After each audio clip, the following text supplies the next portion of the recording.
August 19th, 1992. Balmoral Castle, Scotland. The entire British royal family is gathered under one roof for their annual summer holiday. The Queen, Prince Philip, Charles, Anne, Edward, Andrew, all of them. And sitting amongst them, in one of the most fortified, most private, most insular institutions on the planet, is Sarah Ferguson. Separated from Prince Andrew for 5 months, but still there, still inside the walls. She goes to bed that night believing she is safe. She is not. Because 70 miles away, a newspaper printing press is running through the night. And by 6 o'clock the following morning, every staff cottage on the Balmoral estate will have a copy of the Daily Mirror on its doorstep, with her face on the front page, and a photograph that will destroy everything she has spent 6 years building. She has no idea. She is asleep. And that is precisely what makes this story so devastating. If this is your first time here, welcome to Jenny Exposes, the channel where we go beyond the headlines and dig into what actually happened behind the palace walls. If you've been here before, you already know we don't do fluff. Hit that like button, subscribe, and turn on notifications, because what I'm about to walk you through is one of the most meticulously documented royal collapses in modern British history. And most people still don't know half of it. Let's go back to the beginning, because to understand why those photographs hit as hard as they did, you need to understand exactly who Sarah Ferguson was, and what she represented before she became a punchline. Sarah Margaret Ferguson was born in 1959. Her father was Major Ronald Ferguson, not a nobody, not a hanger-on, Prince Charles's actual polo manager. She grew up on the fringes of royal circles. She knew the protocol. She understood the institution.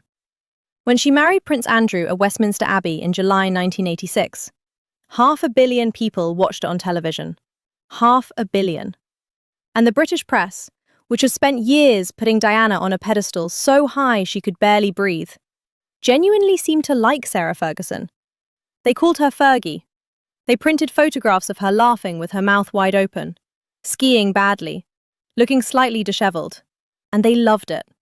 She was real. She was warm. She was unpretentious. She was, in every visible way, the anti-Diana. What nobody talked about publicly was how quickly the marriage began to fall apart. Prince Andrew was a serving Royal Navy officer. He was at sea for months at a time.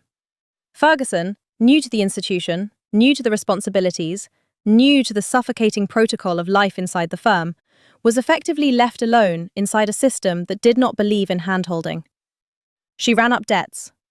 She surrounded herself with advisors whose judgment was, to put it charitably, questionable. She accepted hospitality from people whose backgrounds she had not properly scrutinized. And by 1991, whispers inside the palace had hardened into something considerably louder. In March 1992, Buckingham Palace announced that the Duke and Duchess of York were to separate. Andrew stayed in the Royal Navy. Ferguson moved out of the marital home.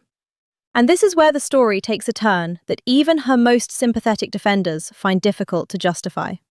Because the person who filled the vacuum left by Andrew's absence was a man named John Bryan. John Bryan was 35 years old, American. I am from Texas. He described himself as a businessman, specifically a millionaire, and he had inserted himself into Ferguson's life in late 1991 under the title of financial advisor. Now, I want to be very precise here, because precision is what separates forensic commentary from gossip. The accounts of everyone who was around Ferguson during this period, documented in her own memoir, in interviews from people close to the household, and in subsequent reporting, all arrive at the same conclusion. John Bryan was not functioning as a financial advisor. He had moved into the York marital home. He was effectively managing every aspect of her daily life, and the advice he was giving her was making her financial position measurably worse, not better. By the summer of 1992, Ferguson was separated, in debt, increasingly isolated from the institution she had married into, and entirely dependent on the judgment of a man whose judgment was about to catastrophically fail both of them. The decision to go to St Tropez was John Bryan's. He rented a private villa, under a false name, which tells you he was at least partially aware that what he was doing required concealment. He told Ferguson they would be safe. He had taken precautions. And then, in a decision that still reads as almost incomprehensibly poor judgment, Ferguson agreed to bring her daughters with her. Beatrice was 3 years old. Eugenie was 2. The princesses of York, 4th and 5th in line to the throne at that point, accompanied their separated mother to a French villa rented under a fake name by a man who was supposed to be her financial advisor. The photographer who was watching had been tipped off. This is documented. Ferguson writes about it in My Story, published in 1996. She believed, and she said so explicitly, that the tip came from within the royal household itself. That somebody inside Balmoral, or inside the network of people surrounding the royal family, had told a freelance photographer exactly where she was going to be. The photographer positioned himself outside the property line, which meant he was technically not trespassing, and used a long telephoto lens. He shot over 2 days, 19 frames in total. The single most damaging photograph showed John Bryan with his mouth pressed to the top of Sarah Ferguson's right foot, while she lay topless beside the swimming pool. Now, I'm going to tell you what Sarah Ferguson said about that photograph, because she has never stopped saying it, in 1996, and in 2011, and in virtually every interview she has given since. She said they were playing Cinderella. She said he was not sucking her toe. She said the photograph captured a moment that looked far more intimate than it was. I'm not going to adjudicate whether she is telling the truth. What I will tell you is this. It did not matter. The British public had the photograph. The British tabloids had the photograph. And a photograph of a separated royal duchess, topless, beside a swimming pool, with a Texan businessman's mouth on her foot, does not require a caption to be understood. The negotiation behind the publication is where this story gets particularly dark, because it reveals something important about how the tabloid industry was functioning in 1992. John Bryan, by his own subsequent account, was approached by The Sun first. They offered to suppress the photographs, not publish them, in exchange for an exclusive interview with Sarah Ferguson. Bryan said no. The Daily Mirror then entered the bidding. They were not interested in suppression. They were interested in publication. And they paid for it. Reports at the time cited a figure of approximately £300,000, though some sources have suggested the actual figure was higher. The Mirror paid. The Mirror published. August 20th, 1992. And here is where the geography of this story becomes everything. Sarah Ferguson was at Balmoral when the newspapers arrived. Let me just hold on that for a moment, because I don't want you to move past it too quickly. She was at Balmoral Castle, with the Queen, with Prince Philip, with the entire assembled royal family. In the morning, photographs of her topless beside a swimming pool with a man who was not her husband, while her daughters played nearby, landed on every doorstep on the estate. A member of staff brought the papers to the breakfast room and placed them on the sideboard. This is Ferguson's own account from her memoir. She saw the front page before the rest of the family came down. She had seconds, maybe less, to decide what to do. She left the room. But she could not leave Balmoral, and the Queen was coming down for breakfast. Now I want you to think about what that morning was like for Queen Elizabeth II, because this matters. The Queen was 76. No, she was 66 at this point, I'm sorry. And she had been managing the image of the British monarchy for 4 decades. She had navigated Suez, the Profumo affair, the permissive 60s, the IRA, the economic crises of the 70s, the Falklands, the miners' strike. She had managed all of it. And she sat down to breakfast that morning, at her own breakfast table, in her own castle, with photographs of her daughter-in-law topless in France, staring up at her from the sideboard. Richard Kay, the royal correspondent who knew Diana personally, and who was one of the best-sourced journalists covering the family during this period, later reported something that tells you everything you need to know about how this information moved through the household. Diana had apparently told a friend in London the night before the photographs were published that the redhead was in trouble. Diana knew. People inside the household knew. The only person who did not know was Sarah Ferguson. The meeting with the Queen happened that morning. Ferguson documented it. The Queen, in Ferguson's own words, was incandescent with rage, more angry than she had ever seen her. The meeting was brief. There was no lengthy negotiation, no careful discussion of options, no management of the situation.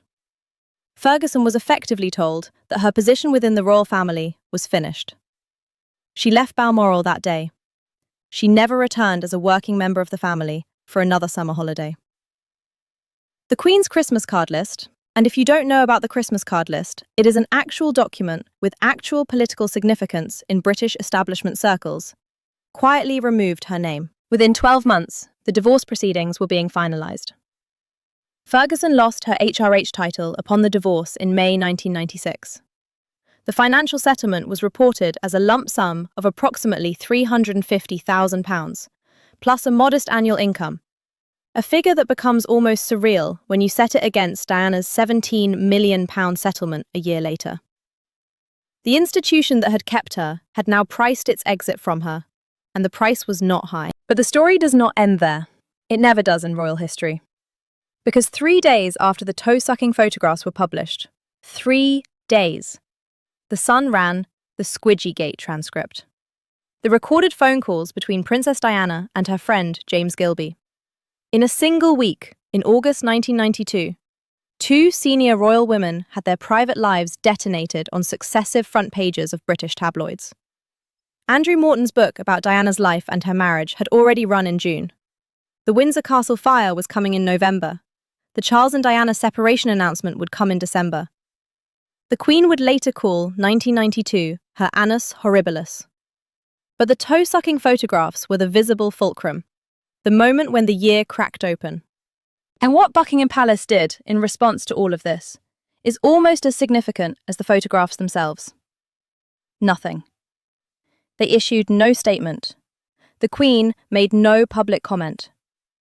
The institutional reflex that had served the monarchy for 100 years, dignified silence, the implicit message that what happens inside these walls is none of your business, was applied in full. And it looked, for the first time in modern memory, not dignified. It looked paralysed. Because the tabloids had moved on. They were not waiting for a statement. They had the photographs. They had the transcript. They had the book. Silence was no longer a strategy. It was just an absence. I want to talk about John Bryan for a moment, because he is the figure in this story who gets the least scrutiny and deserves considerably more. Here is a man who described himself as a financial millionaire, who moved into the home of a separated duchess, who took her to a private villa in France under a false name, who negotiated with tabloid newspapers about whether to suppress or permit publication of photographs of her, and who then, by his own account, refused the suppression offer that the Sun made, which would have prevented publication entirely. That is the sequence of events. Sarah Ferguson trusted John Bryan with her money, her reputation, and her future. He did not suppress the photographs when he had the chance. He filed for bankruptcy in 1996. He gave occasional interviews about the scandal in subsequent years, interviews in which he consistently framed himself as a misunderstood figure. He then largely disappeared. If you are assessing the wreckage of Sarah Ferguson's life in 1992, John Bryan is standing in the middle of it, and his name does not appear in enough of the post-mortem analysis. Now let's talk about what came after, because this is the part that never quite gets told in full. And it is the part that I think reveals something genuinely important about how the institution works and what it costs to try to come back from something like this. Ferguson and Andrew formally divorced in 1996. What happened next is one of the stranger arrangements in the history of the British royal family. They continued to live together. Not immediately, but progressively, and then formally. For 29 years after their divorce, Sarah Ferguson and Prince Andrew shared a home at Royal Lodge in Windsor. They attended functions together, they raised their daughters together, they presented, without ever quite saying so, something that looked from the outside like a functioning partnership, just not a marriage. Ferguson reinvented herself multiple times over. Children's books, Weight Watchers spokesperson, American chat show appearances, a memoir in 1996, another book in 2011, a documentary. She worked constantly at rehabilitation, at maintaining enough public goodwill to remain relevant, to remain acceptable, to remain, at some level, adjacent to the institution that had expelled her. And she almost made it. By the 2000s, she was sufficiently rehabilitated that she was attending royal events, that her daughter's weddings at Windsor had been managed smoothly, that the toe-sucking photographs had receded into the category of historical embarrassments rather than active disqualifications.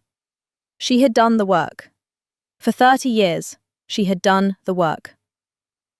And then Jeffrey Epstein arrived. Not in her life. She had reportedly met Epstein through Andrew and accepted money from him for undisclosed reasons, which was its own problem, but in the public conversation. As the Epstein scandal metastasized from 2019 onwards, as Andrew's exposure to it became impossible to manage, as the infamous BBC Newsnight interview happened and then destroyed the last of Andrew's public credibility, Sarah Ferguson was dragged back under. Not because she had done anything directly connected to Epstein's crimes, but because she was inseparable from Andrew, and Andrew had become unsalvageable. The institution does not carry the unsalvageable. In October 2025, Prince Andrew was stripped of his royal titles and required to leave Royal Lodge. And in the same announcement, in the same document, Sarah Ferguson lost the Duchess of York title she had retained since the divorce. 33 years. She had spent 33 years trying to recover from 19 photographs taken beside a swimming pool in St Tropez. The recovery, in the end, was never completed. The institution came for her twice. It just took 3 decades for the second time to arrive. But I want to close on the broader point, because this story is not just about Sarah Ferguson. It is about what those 19 photographs actually did to the media landscape, and why that matters for everything that came afterward. Before August 1992, the royal scandal in Britain was verbal. It was rumour and counter-rumour, leaked books, anonymous sources, taped phone calls read aloud. It operated in the realm of allegation and interpretation. The public could choose what to believe. Before August 1992, you could decide whether you thought Charles and Diana's marriage was in crisis, because you were working from words and inferences. But you cannot decide what a photograph means in the same way. A photograph is not an allegation. It is a fact, or it presents itself as one. And the distinction between the two requires a level of media literacy that tabloid culture does not encourage. After August 1992, long-lens photography of royal private moments became a viable commercial enterprise. Because the Mirror had paid £300,000 for 19 frames, every newspaper editor in Britain now knew the price. Every freelance photographer with a long telephoto lens now knew what the front page was worth.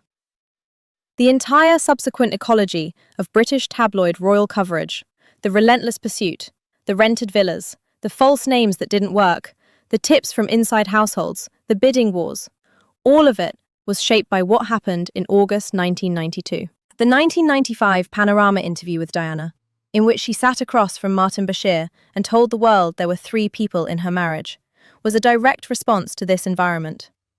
Diana had watched what happened to Ferguson. She had, by some accounts, known it was coming.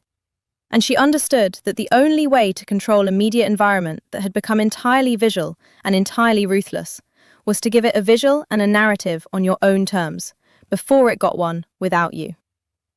The Paris Tunnel in 1997 was the same press environment, now travelling at speed through an underground passage, now lethal. You cannot draw a straight line from Sarah Ferguson's St Tropez villa to the Pont de l'Alma tunnel. But you can draw a curve, and the curve goes through every editorial decision made between August 1992 and August 1997. Every calculation about what a royal photograph was worth. Every judgment that the price of publication was acceptable. Sarah Ferguson did not create the British paparazzi. She did not create the tabloid culture that consumed her. But she was the first senior royal to be caught on a long lens in an undeniable private moment. And the consequences of that moment, the commercial proof that it provided, the escalation it enabled, shaped everything that came after. She thought she was on holiday. She was lying beside a swimming pool in the south of France, in what she believed was a private villa, with the man she trusted to manage her life, in the summer sunshine. She had no idea that a camera was watching from outside the property line. She had no idea that the photographs already existed by the time she arrived at Balmoral.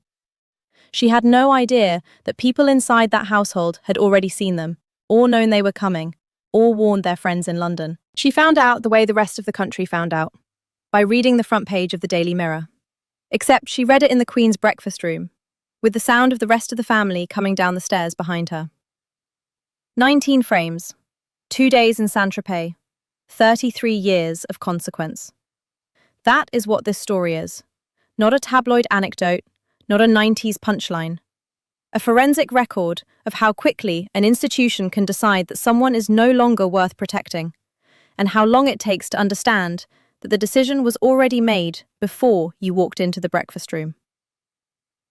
Thank you for reading.